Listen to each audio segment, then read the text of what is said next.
sabia que um dos maiores índices de redução de custos está diretamente ligado a um bom planejamento de compras? Planejar compras não é só investimento na sua empresa, é investir também na sua saúde, sim, porque um bom planejamento de compras, ele evita a falta de ingrediente no seu estoque, ele evita que você tenha que sair muitas vezes para ir ao mercado e às vezes comprar até itens mais caros, ele diminui inclusive o deslocamento que você tem para ter que ficar indo atrás de mercadoria, o custo com frete, uma vez que é o fornecedor que vai entregar no seu estabelecimento.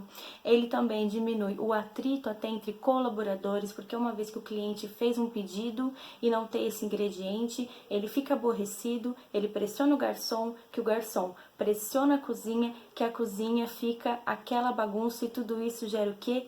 Estresse. Calma, que nem tudo está perdido. Então hoje a gente vai falar sobre quais itens que devem ser levados em consideração para ter um bom planejamento de compras. O primeiro item que é essencial para você ter um bom planejamento de compras é você estabelecer o seu cardápio. Inclusive, a gente tem um vídeo falando especialmente sobre isso, então se você ainda não viu, eu sugiro você ver aquele vídeo antes de continuar com esse. Pois bem, você estabelecendo seu cardápio, você consegue então dar prioridade para os itens que você precisa comprar. Isso porque você deve produzir de acordo com o que você oferece no seu catálogo ou no seu cardápio, seja ele virtual ou fisicamente. E não você produzir itens em cima do que você tem no seu estoque. Isso não faz muito sentido. Outra coisa, uma vez que o seu cliente ele está vendo ali no seu Instagram as suas fotos dos seus produtos, né? O quanto aquele hambúrguer é gostoso, o quanto aquele doce ali está me deixando com muita vontade, ele já está colocando sentimento naquilo. Antes de pedir, ele já está imaginando ele saboreando aquele produto. Então, um dos itens primordiais que você deve evitar é aquela situação do tem, mas está faltando. Isso porque uma vez colocado aquele sentimento, aquela demora às vezes que o cliente tem para escolher um produto, isso gera uma grande frustração. Se você der esse tipo de resposta, pode ser que o cliente desista de comprar ou então não desista de comprar. Se ele escolher um outro item e você der a mesma resposta, aí pode ser que ele desista da compra ou então ele ainda vai insistir em você e perguntar: o que você tem então para me vender hoje? E você vai passar então: hoje eu tenho isso e isso, aquilo. Ele vai finalizar a compra com você, mas tem grandes chances dele ou não comprar mais ou então não te indicar para ninguém. O segundo item é estabelecer o padrão da casa. O que isso quer dizer? Pelo menos dos seus principais ingredientes, você então estabelecer quais as marcas você vai utilizar. Isso vai te ajudar muito no momento de você estar já no mercado comprando algo, ou então quando você precisa delegar que alguém vá até o mercado comprar alguma coisa. Então, se você está no mercado e aí você sempre tem o costume de comprar um certo tipo de requeijão para colocar na sua pizza, chegando no mercado você vê que não tem aquela marca que você tem costume. Como que você faz? Você precisa daquele ingrediente e você não tem a marca que você tem costume de utilizar. Você arrisca de uma forma e reza para que dê tudo certo? Não dá. Então, a gente estabelecendo os padrões da casa, pelo menos os principais ingredientes, isso ajuda muito a não faltar um ingrediente e também no seu planejamento de compras. Lembrando que estabelecer essas marcas, você precisa fazer testes. E aí você precisa verificar se não vai comprometer tanto a qualidade do seu produto final, quanto então o custo da preparação. O item também para um bom planejamento de compras é você listar, então, de todos os ingredientes que você precisa, que estão presentes no seu cardápio. Quais são os ingredientes que você precisa estocar em local seco, fresco e arejado? Quais são os tipos que precisa ir para a geladeira, né? Às vezes tem itens que você antes de abrir, guarda em um local e depois de aberto precisa ir para a geladeira, por exemplo.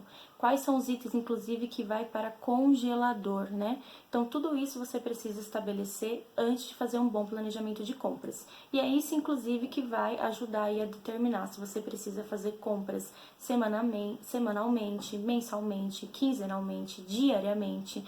Tudo isso também, a questão do armazenamento é algo que influencia bastante o momento de você estabelecer a sua frequência de compras, para não comprometer a qualidade do seu produto final. Outra questão também que está diretamente ligado com o planejamento de compras é a questão da comunicação com o seu financeiro e até com o seu marketing. Mesmo que seja você a única pessoa que faça tudo isso, você também precisa pensar nessas questões. Você tem dinheiro suficiente para você comprar tudo de uma vez e aí depois ficar sem algum fluxo de caixa para algum tipo de emergência que você precisa? Você tem um planejamento adequado para um tipo de produto que você está promovendo? Então, às vezes você coloca no seu Instagram algum tipo de produto que você quer que venda, mas você não faz ideia do quanto que você precisa efetivamente comprar naquela semana ou naquele dia para você atender a demanda do que você está promovendo. Faz sentido? Então, esse tipo de comunicação, tanto com o seu financeiro quanto com o seu marketing, é muito importante no momento de fazer um planejamento de compras ideal para não faltar nada e atender a expectativa do seu cliente. E tem mais polêmico que é a questão da promoção. Então, muita gente compra impulsivamente um item em grande quantidade, mas não pensa em algumas questões que inclusive já falamos anteriormente. Então, primeiro, quando o mercado coloca algum item em promoção, é quando ele principalmente está próximo do vencimento. Então, precisa prestar muita atenção nisso. Outra questão também é verificar a questão da lata, né, que às vezes pode estar amassada, o saco pode estar rasgado. Então, tudo isso no momento que você chega em casa é que você vai ver e aí acaba comprometendo, inclusive, o produto final. Outro item que você precisa verificar é: você tem capacidade de armazenar tudo aquilo que você está comprando ali impulsivamente? É aquilo que a gente já falou. Qual que é a sua capacidade de armazenamento, né? Seja ela refrigerada, congelada ou em temperatura ambiente. Outro item que também falamos e que tem a ver com promoção, o seu financeiro. Então, às vezes você tem um fluxo de caixa ali, um valor determinado para aquilo, e aí você vê a promoção, você acaba comprando quantidades maiores daquele item que não tem necessidade e acaba ficando sem dinheiro, inclusive para algum tipo de emergência. Então, todos esses itens, né, que falamos anteriormente, está muito vinculado com essa questão da promoção. Então, cuidado com essa impulsividade. Planejamento de compras é gestão, por isso que é muito importante você entender minuciosamente quais são os seus custos, quais são os seus números, qual a sua realidade e estabelecer os seus processos. Dessa forma, você vai então cada vez mais fidelizar o seu cliente, reduzir os seus custos e, obviamente, obter a lucratividade.